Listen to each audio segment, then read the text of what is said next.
Hey everybody, Ryan McCaffrey with IGN, and it is a special day, special time in game history, certainly in my history and in everyone's history.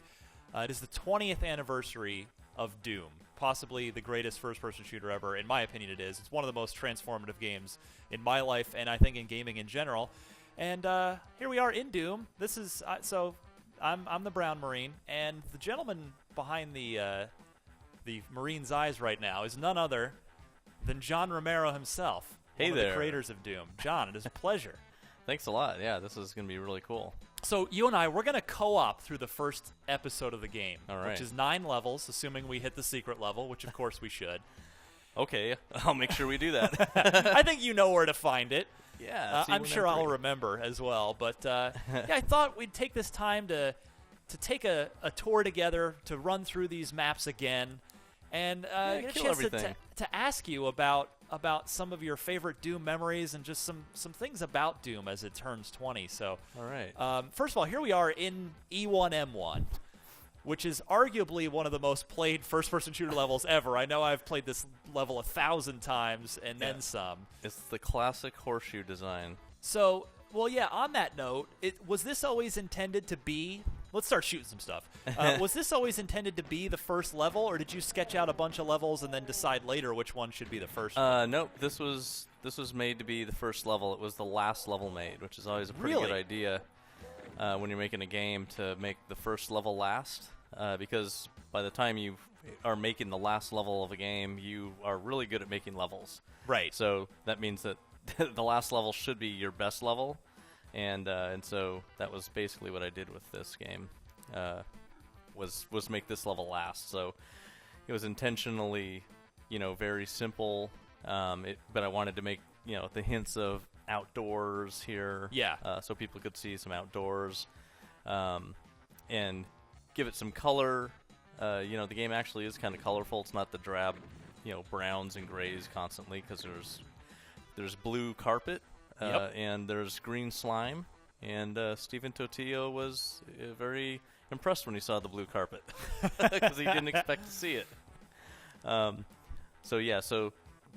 Basically you can see the dead guys here that kind of, foreshadow bad things have happened. And that's one thing I always loved about Doom that seemed to largely fall by the wayside, I know largely for technical reasons, was bodies staying on the ground in a game after, to really show you the hell you had wrought. In future games, as things went 3D, we started to see bodies disappear. Yep. I always hated that. Yeah. Well, it was one of those. Hey, it seems more realistic and less arcadey if we just leave everything lying there. Yeah. And you're not going to be in that room too often anyway. I mean, you're moving through the world, so it's not like that's really eating up your frame rate constantly. It's there and gone. So, we decided it was a little more realistic to keep the dead bodies there, because you're only going to see it for a little bit. I mean, we should remind some of our younger listeners probably won't even realize even what we're talking about here, that the Doom originally ran on low-end 486 machines. Actually, it was 386 machines that we were shooting for. I think when I first started playing this, it was on a 4625 megahertz. the SX. Yeah, you SX bet. for sucks. And then I put a math coprocessor in it later to transform it into a DX. Nice. So here we are this is E1M1. Oops, I took all the good stuff. You are the creator of the game. I defer to you. But as we kind of look around this level, you mentioned some of the outdoor stuff, the color. That was one of the things that always jumped out at me about Doom, was how it really felt like a foreign place. It really feels like you're on Phobos here. Yeah. So how do you work as the level designer for all these levels? How do you accentuate that in the design as you're laying out each map, thinking about the atmosphere and the place? The textures were a big part of it, to make you feel like you're on you're in a base of some sort, right? And also just the atmosphere, the mountains outside. We do have one more secret to grab back here. Yeah, you got to run over that. Yep, let that trigger, and then we'll run on in, go up the lift. I'll kill the last dude. Get some shells. By the way, I should just because it is my job. I'm sort of representing IGN gamers and readers out there everywhere. When you said yes to doing this, to playing co-op with me through the first episode of my all-time favorite game, 14-year-old me inside was doing cartwheels. If I were to go back in time and tell my 14-year-old self that he would one day play co-op through the first episode of the game with John Romero, I think he might just pass out. So I thank you for being here. This is so much fun. Well, it's my pleasure.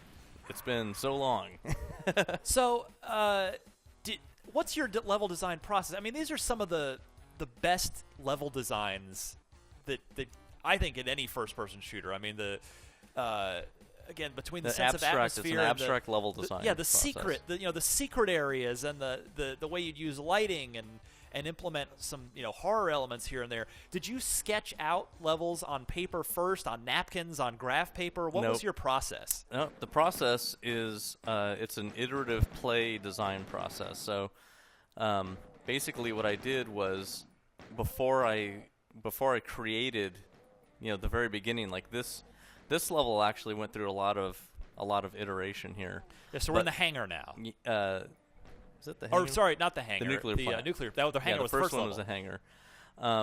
So what I do is I envision like what could be a really cool vision for the player as soon as they enter a level. I want the player to be impressed as soon as they see the level. The first thing they see.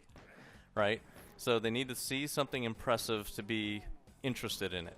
Because if it looks awful, it's not very exciting. And it gets there, especially on the first and second levels. You really got to show off some cool stuff.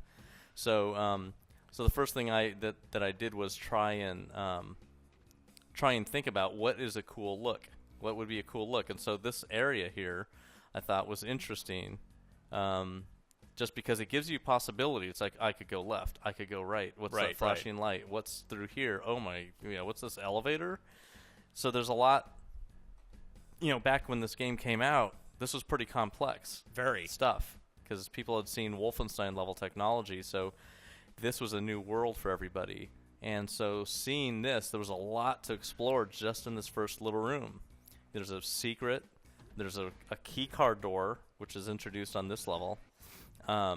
Key cards and locked doors like this red door. Yep. And there's, glowing lights now, and there's a bunch of barrels and dead people, and and then there's like stairs going up, and you get to see a lot of outdoors here. And I always love the outdoor, the sort of mountainous look of the outdoors in this. It's because it just made it feel like a remote, isolated base. Yeah. Yeah, that's funny thing. This picture here was taken from a photo book, and it's a picture of some mountains in China. Interesting. And it's funny. People on the internet have sourced anything that we scanned that's been used in this game. They know exactly where it came from.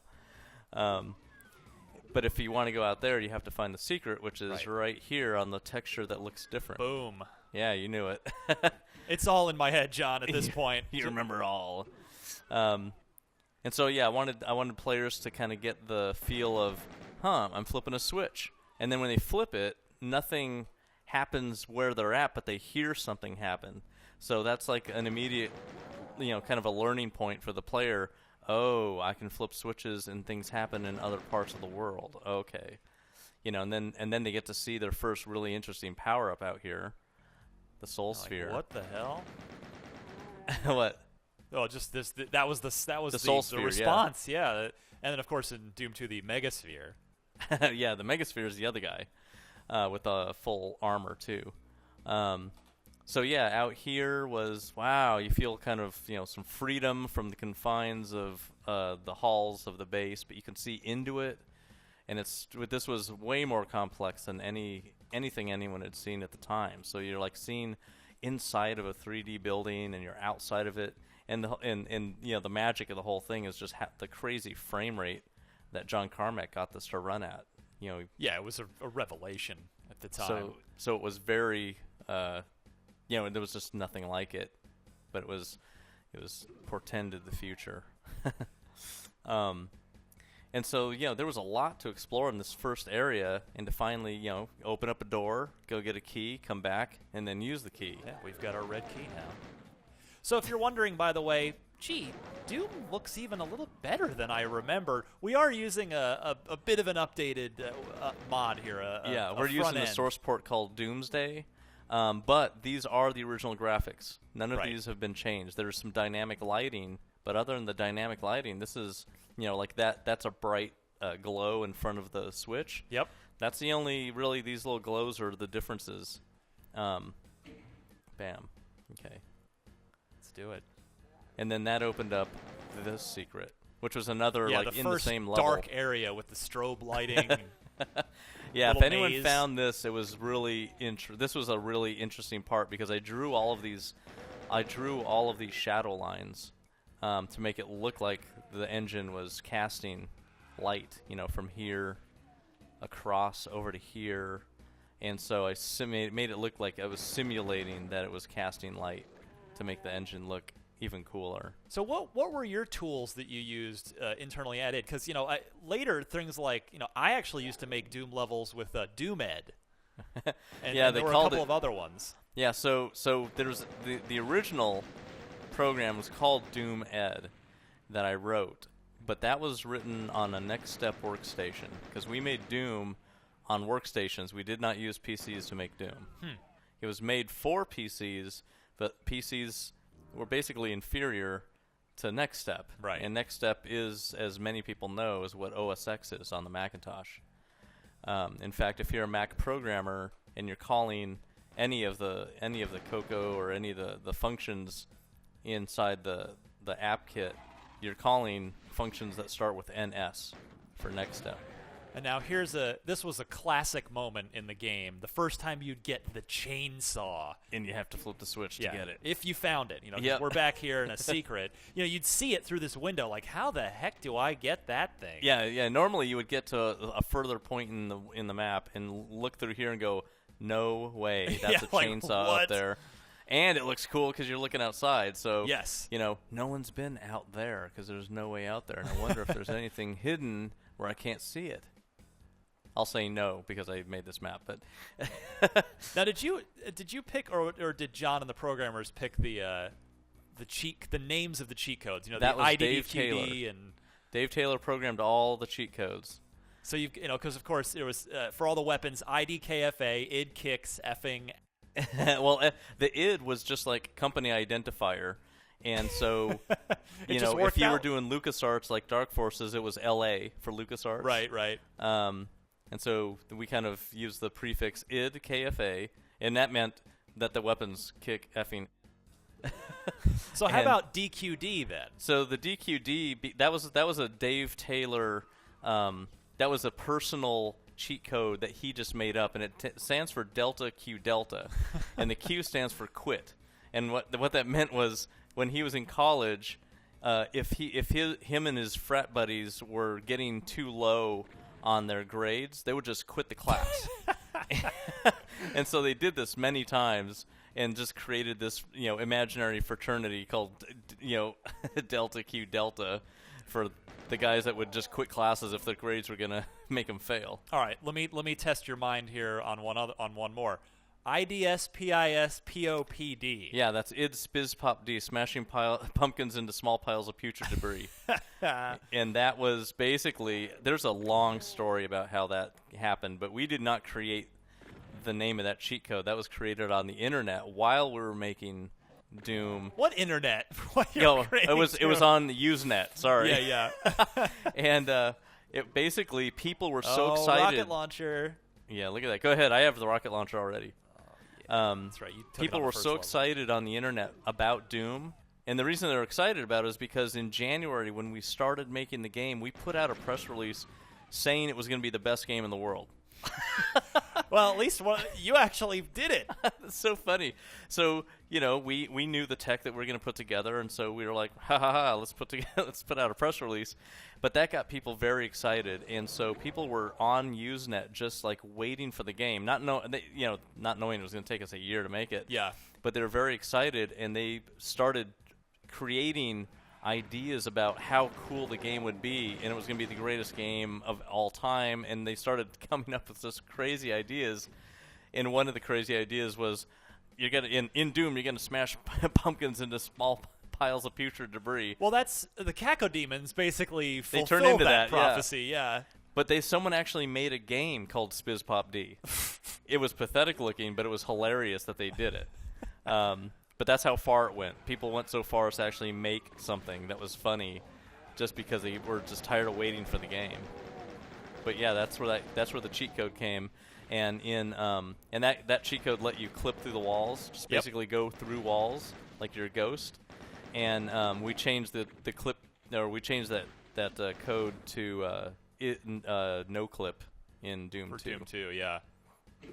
Open that, and that'll take us towards the exit door. Yep. Which has stuff in it.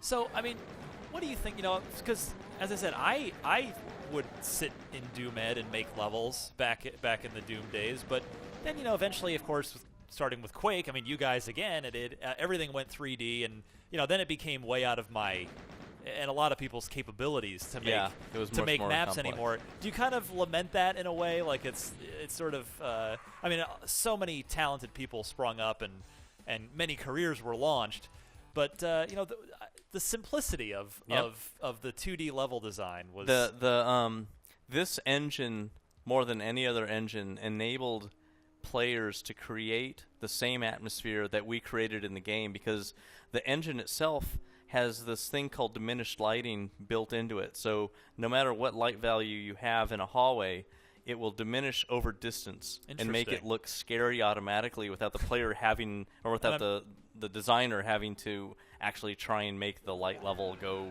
darker the further away from the player. The engine just does it. So you get automatic scary game, basically. And I'm guessing we can thank John Carmack for that. Yes. Yeah, John did a great job with the diminished lighting, and it was almost like it showed off our control of our color palette, because we had to make different shades of each of the colors in Doom so they would be able to step down through the light levels. So yeah, you can see that there's a blue door that we have to get a key for. Yeah, like, all right. Well, and this is like poison, don't go in here. Even though you're that's dead a really if cool you go secret down there. later. I've died plenty of times in there.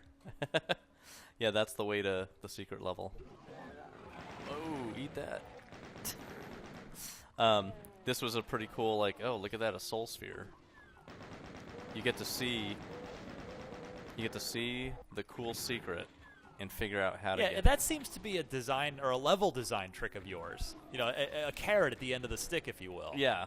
Go figure this out. You know, it's like, wow, a room that's huge. There's people down in there that want to kill me. You know, how do I get down there? Yeah, there were no facts. You know, the FAQs. There were no no internet wiki guides back then.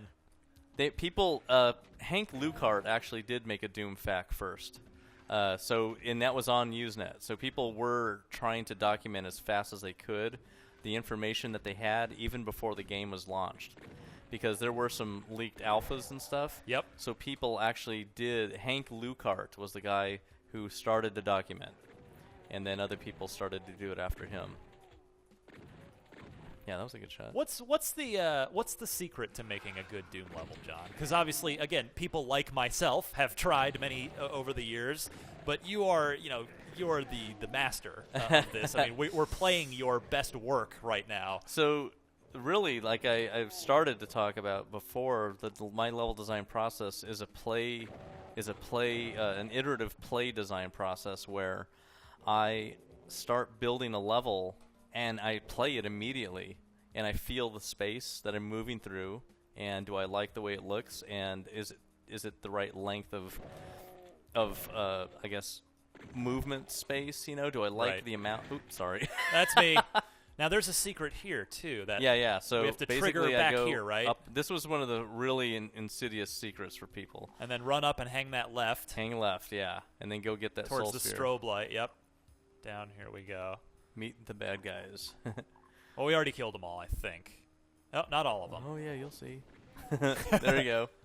You see me down here, right? So what I do is I keep on creating the level, and I run it, and I keep playing it, and I just tweak it constantly over and over. So each of these levels, by the time I'm done making it, I've played the level like 1,000 times. Yeah. And I go through the whole level. I didn't really, while I was making the level, I don't think I like started in the middle, to test half the level. Right. It was a flow. It was like, how does this feel for a player who just died and started this level? Is it doable? Because that was important, that if people died and started the level over again, that they could do it from nothing. So I had to make sure I was playing it from the beginning with normal weapons, not like bringing stuff through levels with me. So every level is doable with a pistol start. Backpack, which of course And gives then you a little bit of secret everything. door Yep. right there. Boom. Yeah, I wasn't very worried earlier when I got down to, 50-something %, because I knew I was going to just find everything. Now, at what point did you guys realize that you might have something really special here? Was it quick? I mean, obviously you said you'd sent out a press release saying that you were going to make the best game ever. Yeah. But we were hoping, like on paper and in our minds, I guess, the technology was going to be really brand new and amazing, but we just needed to create a really fun game. It was really important.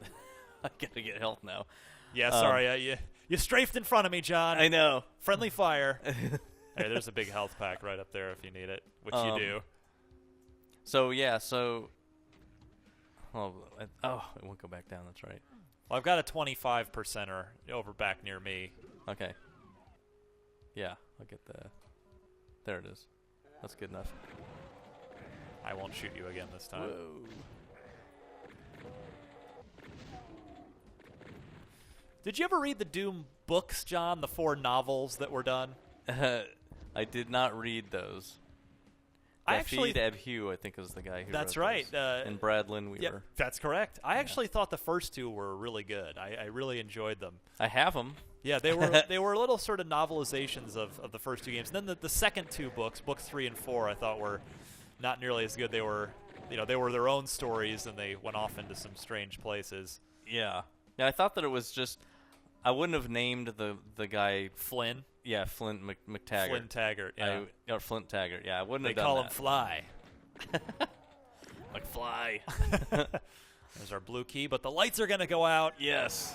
Yeah, this was like a really fun, scary moment for people back when this happened. And again, for younger viewers, this was terrifying in 1993. Yeah, you go up and like, let me get that key. Lights out, and you hear the door open with just hissing from 4 things, and it's not a good time. You have to find the light in the corner, which is funny that's not on right now, but there's a light that's supposed to... Oh, it's because we're in difficulty mode, the hardest difficulty, and I took the light out in the hardest difficulty. Ah. But there was a light to show the way out, like in a dark movie theater kind of thing. And just jump down Hit here. that pit, yeah. Yeah, so in the game, all of the things, like the switches and all of these lifts and the doors and the strobe lights and all that stuff, I programmed all that stuff in the game. Wow. So it was basically, hey, I want to have this here. So I code it. I put it in the game, and it works. And then, okay, that's cool. How about really fast stairs coming up? So then I code that in there. And so I did all of the coding of the interactive environmental elements in the game. Because what a lot of people don't realize, I mean, Doom was made by how many of you was it? 6. Yeah, 6 of you. So, I mean, John did the programming. You had Adrian doing most of the art. Is that correct? Well, there was 3 coders. That was me and John and Dave Taylor. Right. And then Sandy. So Tom Hall at the very beginning was designing the game, and I was programming DoomEd, the editor, for us to use, because traditionally Tom Hall and I would. He would create the overall vision of a game, and he would do like half the levels. On the earliest games, he did all of them. But then I would do the other half of the levels. So we kind of were doing the same thing with Doom. And get back to that blue door now. Yeah, and there's the blue door, but there's the secret too. Oh, of course. Well, you're right. We need to get to that secret level. What do you want to do first? Well, I guess we might as well clean the level and then go do the secret level. All right, we'll blow everyone away in here. Boom. Bow. See, and to me, this game is 100% still fun and replayable to me today. It's Yeah. just the combat, the weapons, and again, I said it at the beginning, the atmosphere. To me, Doom holds up in a way that Wolfenstein does not. Yeah. Well, a little bit too primitive on Wolf's side. Yeah, there's a secret right here. Okay, come on down. Oh, he doesn't want to come down. And again, if you are not as old as John or myself, this game was, or at least the first episode of the game, which was at the time a third of the game. The fourth episode wasn't added until later when you guys did Ultimate Doom. Yeah. You gave it away for free. Yeah. A thing called shareware that we don't do anymore. The thing that we're playing was free. Yeah, this was all of no cost to anyone. Yeah, and if you liked it, then at the then you would kind of see the 1-800 number that you would call on a telephone. Yeah. Or you would actually send a letter through the U.S. Postal Service with a check for $35 to buy this game. What a steal! Although Yeah. I suppose $35.93 money is about $50 now, but Yeah. all still a steal. The prices have always been the same, even from 1980. Prices for games have remained pretty much the same. Actually, they're even cheaper now. That's true. With the dollar, iOS stuff, but they've held the same for a really long period of time. Ah, there you are. Yeah. It's very easy to lose your partners in this game. Cause Yeah, I went off and got all the secret stuff. So I was invisible and, everything. Do you have any specific memories of December 10th, 93, like the day the game officially came out, John? Or is it nothing? No, Nothing of course. particularly stands No, out? I remember everything. So I have hyperthymesia, which people can look up on the internet, which means I have almost perfect autobiographical recall of everything I've done. That doesn't sound like a disease. That sounds like it's an a awesome sickening thing. disease. I remember everything. So yeah, I basically remember everything. So I totally remember what happened on December 10th. We had been up for 30 hours. Wow. Sandy Peterson was sleeping under his desk. People were That's calling. right. We're going Dave. to the secret level. Yeah, this is the way out, and the secret level is back this way. Yes. So Dave Taylor was being called randomly by internet citizens, people that figured out his extension. People were just dying for this game to come out, and so they would do anything they could. Ooh, yeah, this guy's just popped out. We need to next pinky you get, John. Take a chainsaw to him if you will. All right. Just to remind people of how great that is. I did chainsaw. I chainsawed an imp earlier. Oh, so good. And that chainsaw is from Evil Dead, the movie, Evil Dead 2. And so is a shotgun. Let's see. All right, we're there. Let's do it. Also, if you behind us, I think that is a that's platform right. to go into that little circular area. But don't try it. Well, I got credit for the secret, so it's Yeah. all good. I think we have all secrets on this level. Yes. We do indeed. All right. 99%. So yeah, tell me more about that day. So we finished the game, and it was funny. Earlier in the day, this was the first time we actually tried to do a real test of the game, like let it run on computers for for hours, just to Yeah. see that it will not, have problems. Because the game was very rock solid. Oh, whoops! You stepped was in front of me, wondering John. I was what trying to actually crowd happened. control here. This is real co-op. This is not the you can't hurt your buddy co-op. That's this right. is realistic. So that day, we basically got we're done. Game was all ready. Oops. Whoops! I wasn't Turnabout is trying- fair play. Not trying for a impromptu death match. You would clown me. Now you're famously good at Doom Deathmatch. Yeah.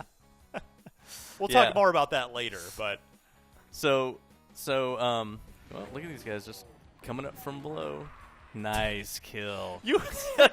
we couldn't have choreographed that better. I know, if that you was so darting funny. in front of me. Another enemy. So yeah, here we go.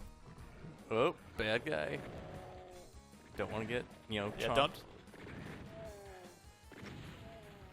now we right? both need weapons. So again. we had the game running for, I don't know, probably 2 or 3 hours on the computers at the office in our final testing phase, which we had never done before. So this is great in the corners. Yeah, to drop down. Yeah. This corner over here. Oh, I'm a liar. It's in the other room. Okay. Getting key. Going to yellow door, which is not that one. Oh, yeah, the pentagram. Everyone loves a good pentagram. Oh, you guys were teleporting in taking bad the task things. for this. Do you remember that? Oh, yeah. You guys are Satanists. You're evil. Oh, yeah. Well, you know, heavy metal. Heavy metal is all about Satan. It's a game called Doom. Yeah. It's called Doom. It has pentagrams. They are expected. So the game is running. I love this story that never ends. The game is running for hours, and then guess what? One of the computers fully locked up. Like, it froze. And we were just, no way. Like, it had never done that before. And we had no idea. And there was only one computer, I think, that froze up as well. And so it was, like, really weird. And John, I think you could, it froze up. I can't remember. No, I don't think that it actually even could go to the menu anymore. But I think you could get out of the game, but so the computer itself wasn't destroyed or anything. It was just that the game froze. Yeah. And so John thought about it, and he was thinking about, you know, what possibly could make the computer do that he has coded into the game. And he thought about the timer interrupt that we have. There's a timer tick that basically is the heartbeat of the game. Okay. And so in thinking about the heartbeat of the game, he thought about the implementation of that and was thinking about, you know, what is the value that the code is looking at to see if it should process the next frame and keep this game at, you know, 10 frames a second for the monster AI, right, and 35 frames a second for the visual, you know, refresh. And so he looked at that code and he saw that the code did not take into account the fact that value could wrap around back to 0. And so when it did the 0 wraparound, the game froze because there was no value higher than the one that was basically maximum value. You couldn't actually even look at that kind of a value because you didn't have the bits. So so he figured that out, and it was a real simple fix to basically he set the value on purpose to almost maximum so he could see that that was the real reason, and he saw that it worked, that it was happening that way. And then he just, at the beginning of the program, just clear the value out to 0 and then periodically reset the values so it would never even get close to the wraparound point. Because we had a timer running at about 140 cycles a second for the game. Interesting. And that was basically to process sound DMA, basically taking the sound effects and pushing it to the sound card.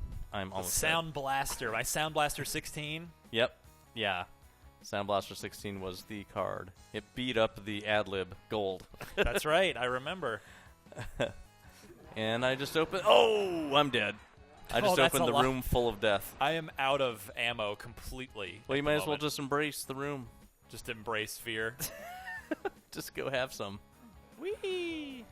Hey guys. Oh, that's right. And that's another great thing about this game. Tell me about was it intentional that you guys had all the monsters hate each other and they would fight each other? Yeah. Because that's another thing that modern games don't do. Yeah, that was one of the things that we thought would make the game seem even more realistic. Is like, what if different demons just hate each other because they're chaotic evil, right? Of course. So chaotic evil, they hate each other. You know, some of them. If they're buddies, if they're like the same kind of demon, then they're kind of on each other's side. But if they're different demons, then they could have some sort of, you know, hate thing going on. Ah, so funny. How about shoot? Oh, that'll open up later, right? Yeah, that's going to open up later. When we go through the red door. Oh, here. I just got the red.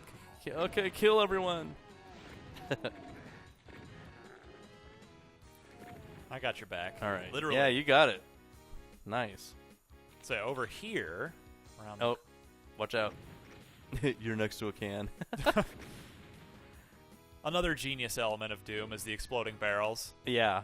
They're good and they're bad. That's true. Yeah, See, so now this I really released wish the I had a dudes in the chainsaw other right room. now.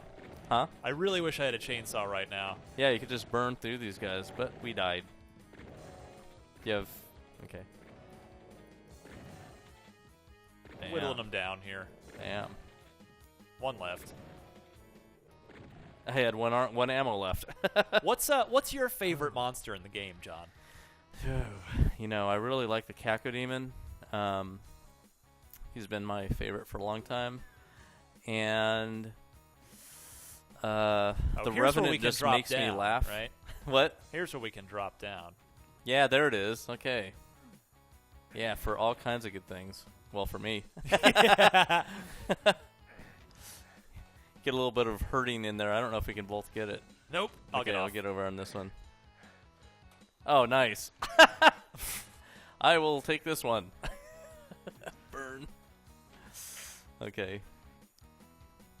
Okay, let's see. All right, blue door. Yeah, you got it? Not there yet. Hold on. There in a second. red There we one are. here. I'm ready. I'm waiting for you. Okay, and... Back up top. So jeez. Where is it? up top, back to the beginning. It was one of the four, the only other way we didn't go. There Here we go. go. Hey, buddy. All right. Oh, yeah. I remember making this room. Yeah, and this was the final room I made in this level. Because... So you really would design literally rather straight sequentially. Yeah. Yep, I start making a level in the first room, and I end it in the last room. So I try to kind of tie it all together. Oh, yeah, this is the secrets with the posts that you have to kind of run across the top of them. Yeah, you got to run on the top of the posts.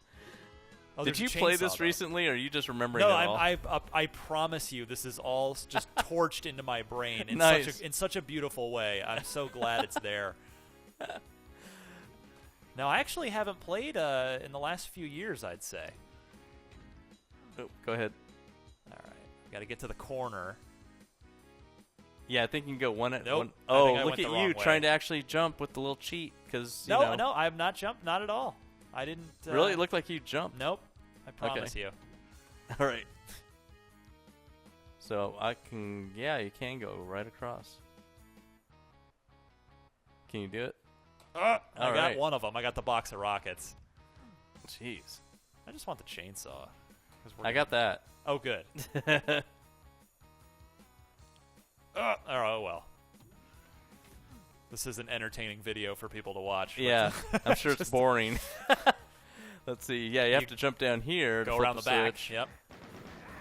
I got killed somehow. I'm really close to death. I wonder how that happened. No, I didn't shoot. It was them. It was not me this time. I only have a shotgun, and I wasn't even there when you died. Okay. Oh, wow. Still monsters. Okay. Oh, and another room opened up. Okay, and I'm give so me some... close to death right now.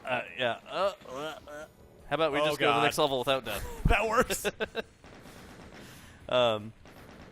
So yeah, the way I make the levels is me playing through the game and you know, giving the player choices, areas that look like they're really fun to explore, because exploration, I believe, is, you know, a super important part of being really excited about a game. And I kind of learned that from playing Zelda, because that game is so so much about exploration. Absolutely. And the reuse of areas. You know, the way that I will landmark a level and show something and get the player to kind of move through the level more than one time, to basically look at you with your secrets. Understand the 3D design of the level, by making them come through it multiple times is from Zelda, actually, because at the beginning of Zelda 1 on the NES, the first area that you start in has has these bushes that later you get a lantern that you can throw fire with.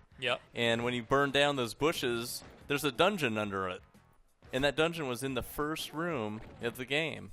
Yep. You know, and that to me, I was like, wow, that's really cool how they reused the original area. So I always try and do that when I'm designing, is how do I, maximize my design by reusing it multiple times in different ways. So in full 3D, like Quake, that was easier to do because I could have the player come through a room multiple times at different altitudes or different areas. And that kind of kept reinforcing the understanding of the level for the player. Now, was Quake, was that just liberating for you to be able to move to 3D when you guys made Quake? Oh yeah, that was really, really big. It was really awesome to be able to make 3D levels. It was also way more time spent making levels. That's what I was just actually going to ask is, let's say, the episode 1 that we're playing now, you said you started with the first, well, you made E1M1 last. How long did it take you to make E1M1? It probably took me... You remember everything. I think it was probably 2 weeks because I came back. I stopped E1M1 kind of in the middle, and I came back to it a little bit later. And I think in the earlier alpha versions, I started making like the skeleton of it, but I didn't come back to it later to finish it until I was better at the level design stuff.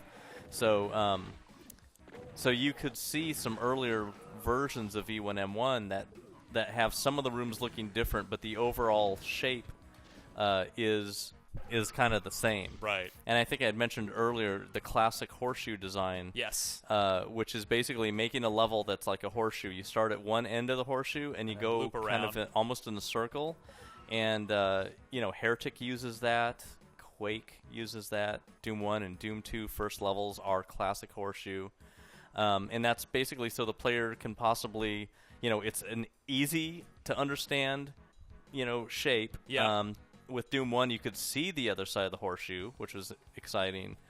With Doom 2, you couldn't, but it was basically you're guaranteed to have a nice short little, bit of a first level and feel some success quickly. And so I think a lot of designers may have,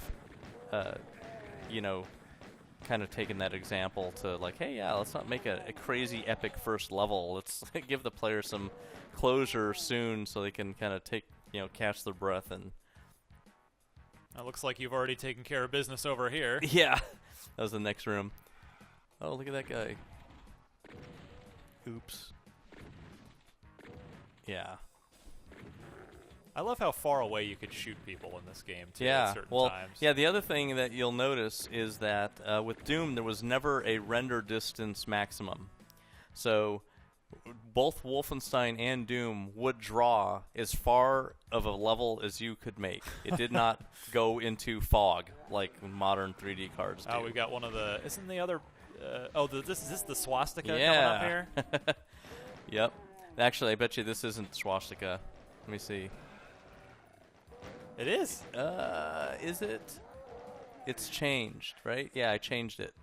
So it was a swastika when we first released the game, and we got a lot of complaints. All right, so my memory isn't totally awful or wrong here, then. It was a swastika. Yeah, okay. But in, I think, version 1.666... I remember. Then I changed it to this shape because we had people complaining, and really, the funny thing is that I wasn't trying to promote Nazism. No, it's evil, right? I was referencing Wolfenstein.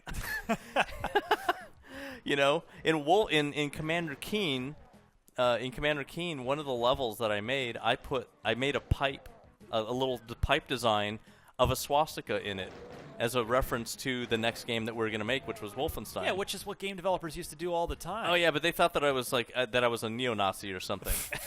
It's like, I don't like Nazis. You're killing them in Wolfenstein, right? So how could I like them if you are killing them in my game? And I was just referencing Wolfenstein, with this shape in this room. But, and we got lots of people, crying over different things about the game. But that was the only thing that we changed. just because I think we got a particular like letter from someone who is a vet, and so well, okay, for a vet, we'll do that. Oh, this is a classic maze part right here too. Yeah. This level, out of all the levels, this one here, Tom Hall originally started, and then I took over and finished it. So this part of the level was Tom's design. This pretty cool up and down maze here, which was brand new for games. I'm out of ammo again. Because it was like, oh, here's a maze, but now it's a maze that goes up and down, which is different from mazes in other games that are not 3D. Yeah, and I'm totally like destroyed right now. I'm about to die. I have 4% health. 2%. I wish this was Wolfenstein. I could actually eat someone's dead body. Well, I finished off that 2% health. Okay, I found. Was the goal of this level to confuse players and to really sort of mess with them? Nope. Nah. This was just another abstract level design that was supposed to be an interesting base. And I think in this part, this was designed to this little maze here was designed to confuse players, to put them into a maze that they have to figure out. Because you even got the low ceiling. It's like it's very claustrophobic and imposing here. Now let's see what happens. Boom. Yeah, I went to another room and even the floor level changes just a little bit. Yeah, up and down. Spot. Yeah, it's the confusing maze room basically. Oh, I can't even open that door now. I died, so I get to watch you go to the yellow door. I actually... You died too? I did, and I went looking for weapons. Oh, okay, so now we need a blue key. Let me see. I can't jump that far. I should just leave this spot and come back to you. All right. There you are. Here's that way. Get the blue key. It's inside this room. Bam. Okay, now we can go through this door here with a pistol, which is a sad thing, with a pinky coming after me. I got your back. All right, there we go. This version does throw some extra blood out there, so that's kind of cool. There's a little subtle depth of field effect in this open source job here too. Yeah, they did a really great job with this Doomsday port. Feels very faithful to the original while still just adding a couple little touches. It is really nice though that 20 years later we can play the game at the exactly the way it appeared. It's true. But also, even with Doomsday and Z-Doom, they've extended the engine to be fully 3D, and you can make a full 3D Doom level, and that's pretty awesome. Absolutely. Bam. Okay. Well, and it was when you guys, Carmack and all of you were big on just releasing the source code, like go wild, do whatever you want, and that's if you had some parent company over you, they never would have gone for that. Oh, totally. Like, there's no way ZeniMax is releasing anything ever again. There's no source coming out of there now. Don't hold your breath for id Tech 5 source. No. Yeah. All right. Now this was one of my favorite levels of the episode right here. Yeah, E1M5. This was a great agree. A deathmatch lot of people level really as well. like this level. I love this in deathmatch. This is one of my favorite deathmatch levels. I have no guns again. Yeah, there's a shotgun up here. Get the shotgun. It's behind the door. Whoop. Nope. That's bad. And I'm dead. Nice. How about shooting the bugs? There. Okay, that's secret. Get Go it. down into the... Okay. And of course, everyone wants to come up here now and kill me. They've already done you in. Yeah, I'm already history. Nice, okay. If I can get one of these. There we go. Yeah. All right, now I'm getting somewhere. Okay, there's some bad guy. All right. Oops. Now we can jump down. Do you want some ammo? I do, actually. Yeah, there's some ammo right there. Now we can jump off that ledge. I will kill him. There it is. Oh. Oh, jeez. Are Yeah, there there's any nowhere to like dodge. lost levels of Doom or things that were cut that are interesting now? Yeah, there were some cuts. Not too many of them. I did a Doom postmortem at GDC in 2010. Oops. And kind of talked about.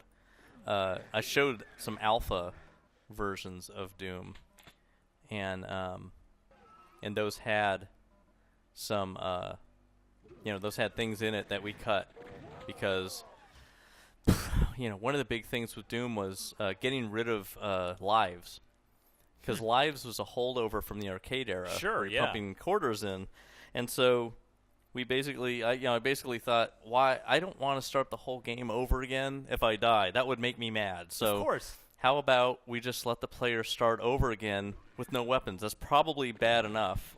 By the way, look at again my point earlier. Look at the corpse pile. Look at the dead bodies. Look at in all here. of them. It just feels like we did something. We wrecked some here. Yeah, it's cool. I love it. So yeah, we got rid of lives. We got rid of score.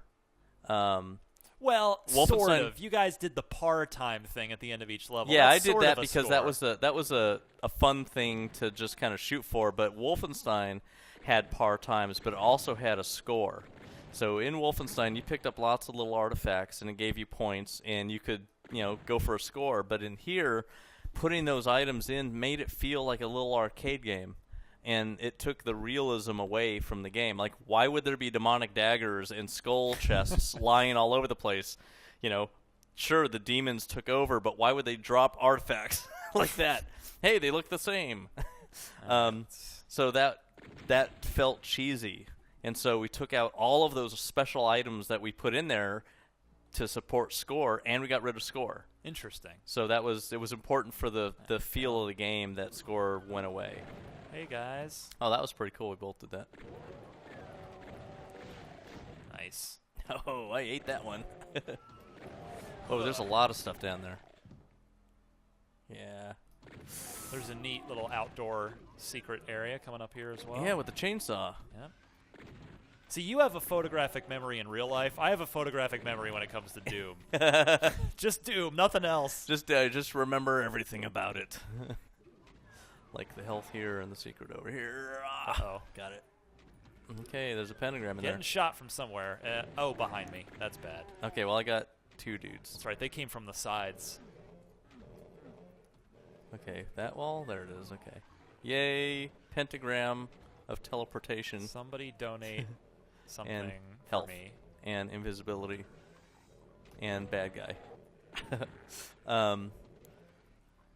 Yeah, okay. So this was so great in Deathmatch, having this teleportation room, and just the shape of this level was really, really great. And I played in tournaments in this level. I made one of my best shots on this level ever in a tournament. What was it? I basically, at the beginning of the level, I was basically going after somebody, and I'll just do it on video here. I'll just run to the beginning. And I had the rocket launcher, and I followed the guy through that secret teleporter. Actually, why don't I just do the teleporter? So I basically, he just went up the teleporter. I came and did this. He just went through it. I went through the teleporter, and then I just shot a rocket that way, sideways. And basically, the rocket flew straight across, and he jumped down into the slime to go get the rocket launcher and the blue armor, and he just hit my rocket, and it was the best 90-degree flick of the wrist shot that, and I think I won the match off of that. So one of my favorite moves, particularly with Doom 2 with the double barrel shotgun, was to go through a teleporter when you know you're being chased and then back up. Yeah. And then just blast them when they come through. Yep. Yeah. Doom 2. That was level 13. The downtown level had a huge really, level, huge map. Yeah, that was great. Sandy made that map. He did such a great job on it. Oh, bad guys. I got him. They're all dead. We got him. It goes back up. Yeah, I'm taking the super armor cool here. Stuff over here. All right. Mega armor, pardon me. And then, the secret outside. Oh, Rad suit. yes. I'll leave it to you since you got to... Oh, Soul Sphere. Hello. There's a ton of health out here if you need any health. At 96%. Oh, yeah. So I'm cool.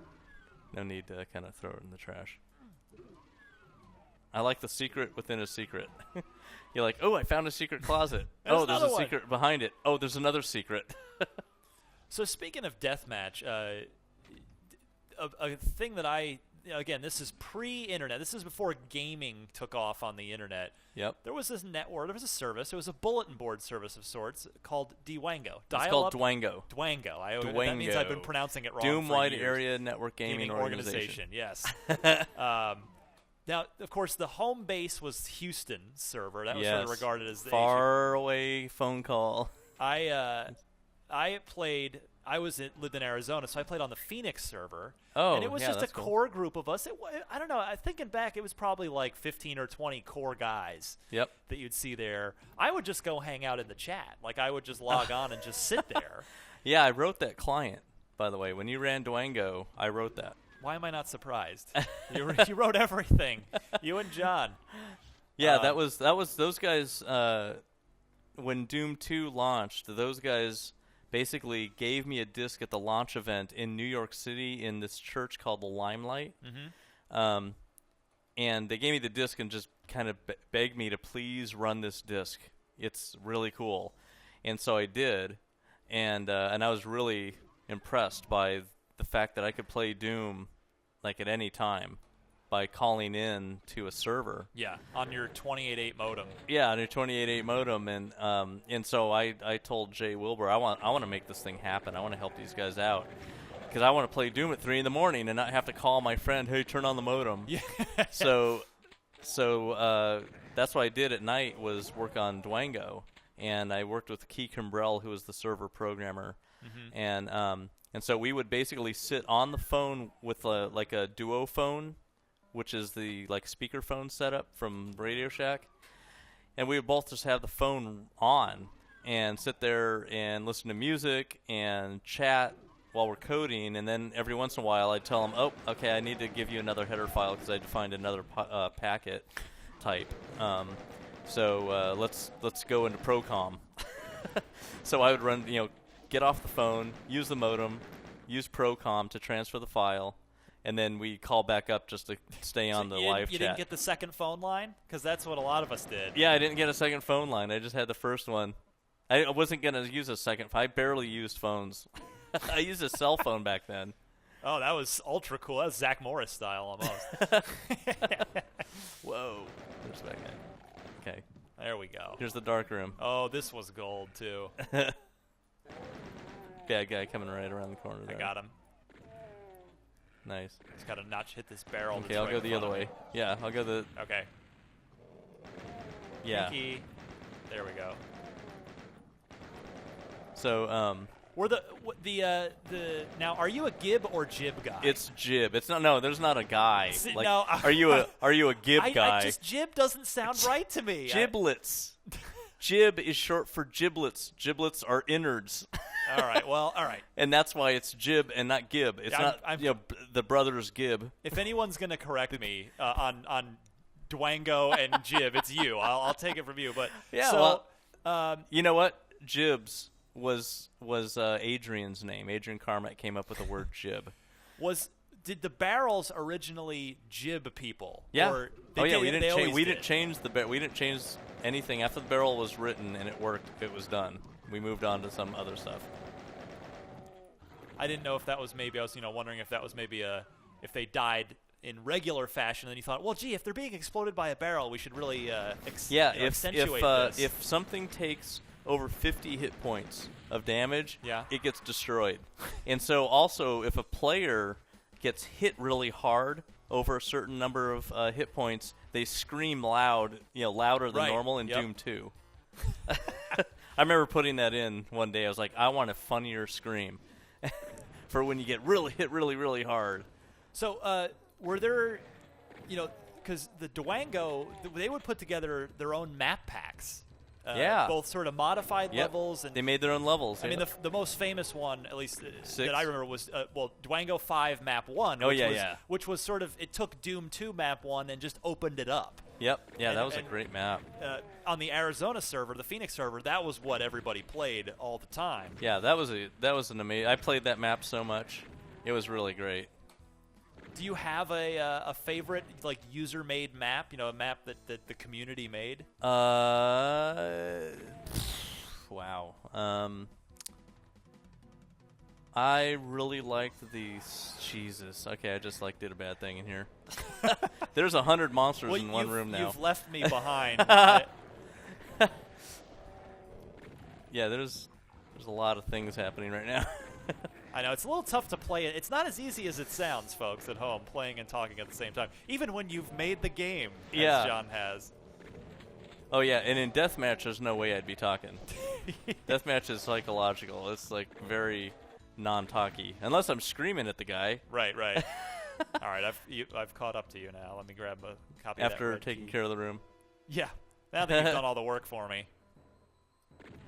All right. Yeah, the red key. That's I think what we're we all want. set in here. Nice. Get the little... Investigate all the corners for extra items. That's right, the little armor bits. This was one of the first rooms I remember where you could take out most of the room with the exploding barrels. Yeah. Yeah, they were put in there to help you as well. Yep, and I made this one. And the last, I think the last level I made was level 7, which is the most complex one. They were on level 6 now. Yeah. But I made level 7 last, and level 8 was made by Sandy. Sandy Peterson wanted to make the boss level, so. Interesting. So he made E1M8. But, so... With the Barons of Hell on it. Yeah. The two, they were called the Bruiser Brothers. I never knew that. Yeah, they were originally, they're whoa, behind you. Whoa, thank you. They were originally, here we go. We're good. I caught him. Okay, good. Yeah, originally their name was Bruiser. And so we had two of them, so we called them the Bruiser Brothers back there. Now we can run off here and run straight ahead. Yeah, if you want to go under, I think there's a radiation Soul suit sphere behind here. Come on, back. Bad news. Ouch. I'm trying to remember, was there a way out of this? No, I have to run. You got to go back. I know there's... There it is. There we go. Now I got a rad suit. Did you get all the good stuff? I'm good, yep. I got it, all of it. All right. The light goggles, now I can see everything. Oh, you went in that little... yeah, you got it. Okay, good. So we got most of the stuff here. There's a little room over here. Bad news. Oh, barrel. Yeah, just pop that barrel. There, things are hurt. Yeah, you can get that armor if you want. I'm Since I have good. blue. I'm all good. I think we got everything. Yeah, I'm at 194 or 192, so I'm all nice. set. I got this room started earlier. Cool. Yeah, I wanted this to be like a little hub room. So the player could get to a point where it's like, whoa, there's a bunch of spokes off of here to investigate. Yeah, it's funny. You sort of deftly mixed linear stuff with some very open-ended stuff. Yeah, it's like here's an amount of freedom that's limited by some doors, but at least you got to investigate the space and you know where you got to go next. And the player felt like they had a good amount of exploration. Whoops, didn't grab a yellow key. Yeah, that was good. And so that's why that was designed that way, was to let the player kind of, here comes the maze. Pretty much right here. All right.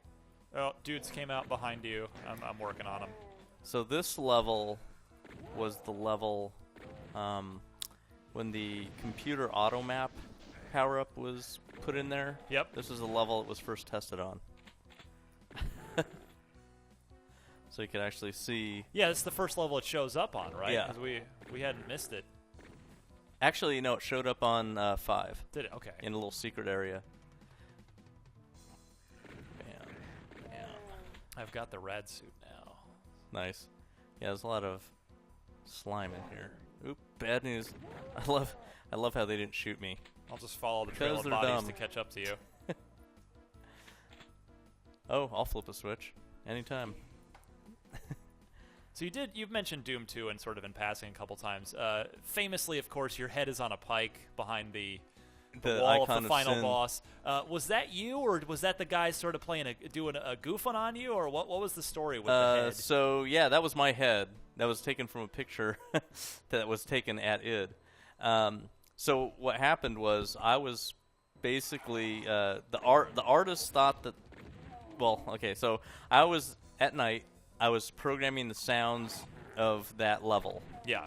And I Which is needed to get the boss scream when you hit it with a rocket. Yeah. So to do that, I didn't want to like try and play the level where I'm like having every monster come after me and spawning monsters and all that stuff. I just wanted to shoot things. So shoot the sprite that was hidden in the wall back there. So I no-clipped back there, and as I was no-clipping outside the level, there's a Hall of Mirrors effect. Yep. And I was getting closer, and I thought I saw myself on the screen. I was like, what is going on? So I thought I saw my reflection, and then I got inside that room, and I'm like, no way, seriously? They hid my head in here, and I was just, I knew it was hidden in there. It wasn't, and they didn't say anything to anybody. It was the artists that did it. It was Adrian and Kevin. And so they hid my head in there, and I'm like, so they think that when the game comes out that they're going to laugh and tell me what they did, but now I know what they did. So I'm going to put a secret in here that lets them know that I found out. And so that's what I did was I was thinking, how do I let them know that I found this when the game comes out? So I thought, well, that's my head behind the boss, and to win the game you have to shoot my head. Yeah. So why don't I say to win the game you must kill me, John Romero, but I'll reverse it and pitch shift it so it sounds evil. So when you come into that room, it sounds like that big icon of sin on the wall is saying something to you. So Bobby Prince was there, and it was like 10 at night or something. I went in there and I told him the whole story. Yeah, your sound guy. So he recorded it, he pitch shifted it, I programmed it in. First thing the next day, as soon as everyone gets to work, American McGee comes in, and he we were all over this game constantly. So as soon as we started testing the level, as soon as he started testing the level, he heard that and he's like, "Ooh, scary reverse pitched backwards voice. Let me reverse it immediately to hear it." So he pitch shifted. He basically didn't need pitch shift it. He just reversed it, and he found out exactly what it said, and they told everybody. So the joke lasted a day, but it was worth it. Yeah, but we left it in because it was funny, But it was this like it was just an in joke that we were trying to do between ourselves. So it wasn't a John Romero ego thing. It was totally this team. It was the team artists who on each hated other. me putting my head in there as a joke. And anyway, I thought it was awesome, and we left it in because it was so funny. And we'd already gone through all the work. It would take more work to actually get it out of there, so why do that? So we just left it in there. And then everybody got to see it and figure, kind of guess what it meant. But what it was just an in-joke. But that is, I think that story is out right there. here. I think it's in Masters of Doom, the book that David Kushner wrote. Which is a fantastic read if you're a Doom fan. And if you didn't know, people out there, the book is all true. It goes into some tensions between you and some of the other guys, John in particular. Yeah, that's what happens when you're creative. Things happen like that. Well, and is John Carmack the smartest guy you've ever met? Yeah, he is incredible. The guy is. I've been lucky enough incredible. to meet him a few times and interview him, and I feel like he operates on a different level. He does. He's still the best programmer I've ever met. Yeah. He's he's just supernatural, pretty much. Yeah, and the things that he did first before everybody else are, that's what got us moving forward in the industry. It's very true.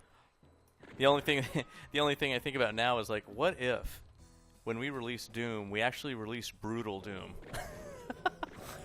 We would have destroyed the game industry, I think. Brutal Doom is hilarious. I forget how that door opens that I Oh, got it's down stuck here. behind. Oh, that one? Yeah, it's some sort of trigger. I think I can trigger it from where I'm at, but I'm gonna die. The second. Let me see. Can I open it here? Oh, no. Not gonna happen. Let me see. If I run. Did it happen now? Yep. Yeah. Door's open. I'm through. I think you did it, though. Yeah, I must have backtracked enough. All right. Ready for more bad things at the exit? Because here it comes. Let's make it happen. Oh, wow. Get me out of here. Well, I'll just shoot from up above on my perch. As I die. Yeah, you draw you them asked in for it. Hey, have some. from the safety of my ledge up It's here. so funny playing the game and talking the whole time. I feel like PewDiePie. All right. Wait, there is a shotgun. Thank you. Well, what do you think of John leaving id and going over to Oculus? I totally understand it. You know, I mean, 20 years at a game company is a really long time. It's a long time. And, you know, if you're at a game company for 20 years, you know, that's like you've retired from the military. True. You know, because it's 20 years. And I remember at Origin, they would present very few people, you know, that lasted 20 years with a special award. Herman Miller got a 20-year award. And at Blizzard, if you go work at Blizzard, if you've been there for 20 years, you get like the most amazing helm ever. If you're there for 5, you get a ring. Yeah. And for 10, you get a sword. 15, you get a shield, and 20, you get like So the you get helm. the whole set of armor at that point. Yeah, you get a whole set. Yeah, it's pretty cool. Really like the way. I mean, Blizzard. is because it seems to me as a fan and someone who is somewhat does, you know, I've spoken to John and have sort of witnessed his genius in person, and obviously I've played his games all this time. It almost feels like Oculus is almost the perfect place for him. Like, that's a great way for him to push, to help bring a really cool new technology to gamers. Yep. Yeah, I think, you know, VR is the idea of virtual reality has been around for a really long time. And, you know, that was kind of one of the things that got Michael Abrash to join id in the first place, was to create a virtual world in 3D. And, you know, John is still pursuing that. And I think Oculus is his, you know, another way that he can see that dream fulfilled. Although maybe with that brain of his, maybe he should just be curing cancer instead of making virtual reality You know headsets. what? I've thought about that so many times. Like, wait a minute, could you solve this problem. Yeah, could you You're take like, care of cancer, John? You're from a different planet. Solve this. Well, I think, are we ready for the exit on this one? I've been ready. I'm like, yeah, if you could flip that switch. Yeah, I'm there. I'm just running like Cool, a rat I'm in a maze there. here. Oh, thank you. So now, E1M7. So you said this is the last one you did. This was the last in the first episode. This was the last level I did. Well, the last one before I did E1M1 and polished it off. Right, okay. But this was the most complex one, and then, you know, it was very easy to go back to E1M1 and make it nice and simple, but using everything that... Barrel. Yeah. Ooh, Oh, I love nice. that. That looked great. It just never gets old. That's the thing. It just, no matter how many times you do it, it doesn't matter. Yeah, these guys, back from 1993, you know, these guys getting shot in the head. It still looks good. You know, but they're former humans, so it's okay. Yeah, it doesn't matter. Yeah, they're former, which was one of the, you know, possible secrets of the game's success. Is I'm not killing real people or people that are like Nazis that are alive. We're killing former humans and monsters. Oh, another barrel. Yeah. Bam. You know, so that's a little more acceptable. But yeah, this is. Ooh, get me out. Oh, not good. Not even good. I mean, you know, obviously, you know, you had your reasons, but, you know, when you left it was for gamers at that point. I mean, that was almost like McCartney leaving the Beatles. I mean, do you ever you know, miss working with the original guys and miss working on Doom and Yeah, and I mean, Quake the and team was, you know, in our heyday, the team was the best. We we were invincible. You were. You really were. Yeah, and we felt like we could do anything, and that was really great. But things change. Time moves on, and there was a lot happening back then. But it was a really amazing time. It's one of those, it's very rare to be able to work with a team that is perfectly in sync and be able to create something that can endure like this game has for so long and still be really fun this many years later, Yeah, I mean, this game, and I'd say it not just to kiss your ass that you're here, but this would genuinely be one of my desert island games. Like, I could just play Doom for the rest of my life, as I've already done for 20 years. Yeah, with a level editor. Yes, that would be great. Then I could really work on, especially now that I've gotten some free lessons from you. Well, the Doom level editing community has gone far beyond our designs, our original designs. There's just some amazing level design that's happened. Oh, you stepped right in front of me. I was going for the Switch. In the past 20 years, there's been some unbelievable level design happening out there. And if you go to doomworld.com, you'll see, the beginnings of the community that has really stayed with this game and spent time honing their design process to, just the limits of what this game can do. Yeah. And I would love to make some more Doom levels, but the funny thing is, to do that, I'm going to have to learn how to level design even more because... What do you mean by that? Well, the attention to detail and the techniques that people have created are far beyond what we did at the very beginning. And if I'm going to release something, it needs to be, state of the art of this game at the time. Right. Know? So I can't release, I think, a 1993 Doom level. So you got your rad suit over there. Yeah, got a nice. Oh, Soul Sphere. Yeah, that's the only way out. So yeah, I don't want people, because what would happen is they would instantly take my level apart, look at the data, laugh at my alignment textures. They would pick it apart and just go, yeah, worthless. So, it's up to me to spend time getting really good at all the new detail-oriented design that they've achieved. To actually say, here's a new Doom level, and it's state-of-the-art as of 2013 or whatever. If you were going to make a new Doom today, what would your philosophy be? What would your approach be? Well, it would be a pretty big multiplayer game, either Battlefield or an MMO, Battlefield 4 style. So 64-player Doom. Yeah, I think it would be really big, but the world would have to be pretty huge too. I would get away from. I would still have, I think, these corridors and the feel of claustrophobia that there is, but I would make the player go between levels as if it's an open world game. Right. And let the player choose where they want to go and what kind of situation they want to get in. So, it might feel a little like, Battlefield / Fallout 3, open world, choose your destination, and what you want to get into. And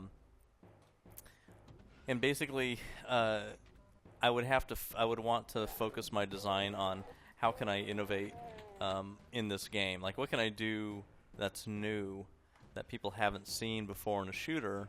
And I know there's lots of things that haven't been done yet. In trying to incorporate it, basically into the design. What do you think something that Doom did that modern shooters have gotten away from? Well, this abstract level design process. This level kind of looks like it could be a base, but it's also wacky. It's also pretty crazy, and there's monster closets all over the place. But it's not linear. You know, It's true. It doesn't feel linear, even though some parts of it are like, well, you have to go get this to get this to get that to open that. But you know, I think that. Oh, let's see. We're looking for the red door. We're both opening the door at the same time. After you, sir. I think that games wait. really have gotten away from the skill aspect. You know, designing a game where the player takes tons of hits and you're basically a bullet sponge, and you move really slow, to me is a really boring game.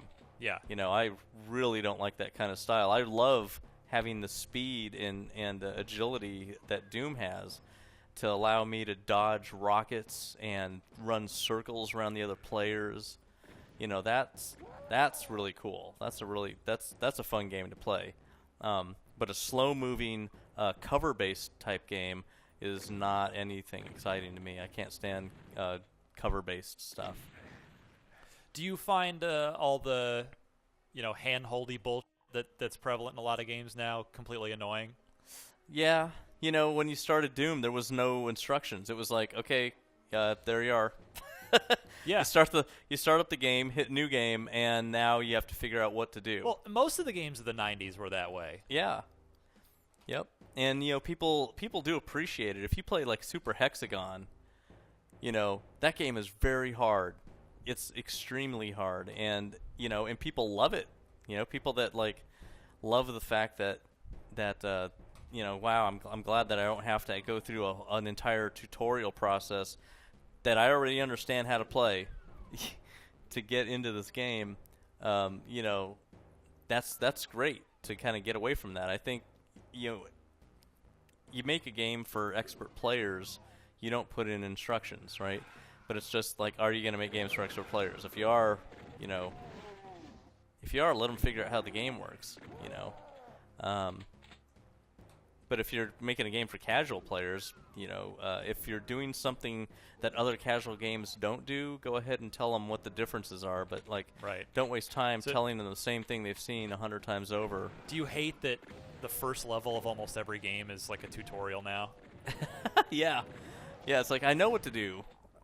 I would rather like it if the game would just let me start up and start playing and shooting, and if I didn't do something long enough in the sequence that they kind of hope that you go through, then it would pop something up on the screen and basically tell me, you need to do this. Right. Press the whatever key to call down I think I pressed the crazy button on the mouse. Well, go ahead and finish off the level anytime, because I missed the yellow key at some point, so I'm locked out. Oh, nice. Okay. All right, I'm going. I just killed all the guys at the end from outside. Well, it's fun doing that, to clear your own path. What'd you think of Doom 3? Doom 3? I thought it looked great, but the gameplay was too predictable, and that's what kills a game. As soon as your game is predictable, it's boring. And so I played 8 hours of Doom 3 until I finally just quit. So you did not finish the game? I didn't finish the game because, if I pick that up, it's going to spawn a monster behind me. Right. Because it's done that 100 times already. So, right. Yep, it did it. and then it was just like, I don't really feel like going to the hell part just because it's just going to be more of this. So. Well, I will say, spoiler alert,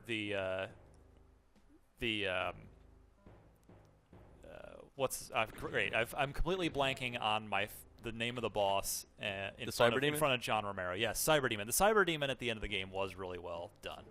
Yeah. I mean, all the monsters were really well done.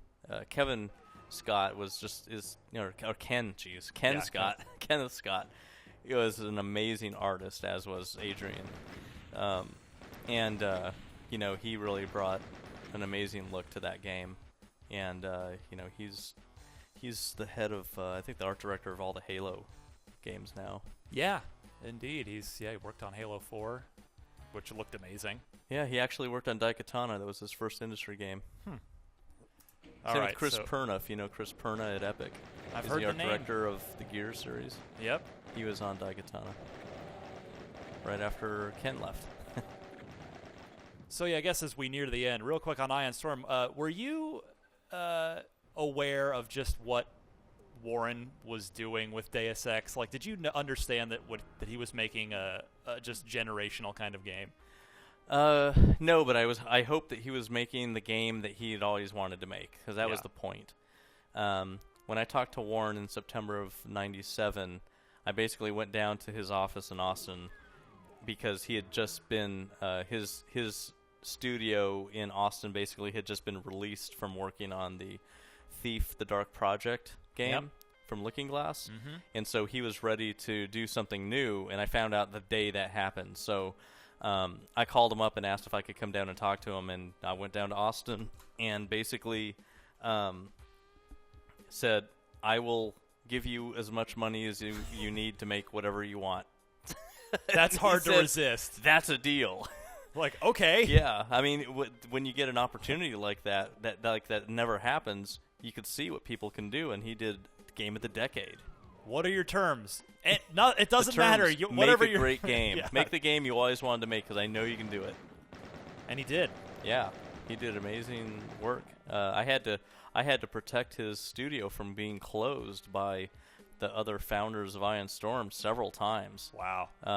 You know, you don't I doubt basically Warren said, Spector. I basically said, look, he's Warren Spector. This is what happens. Warren starts working on a game.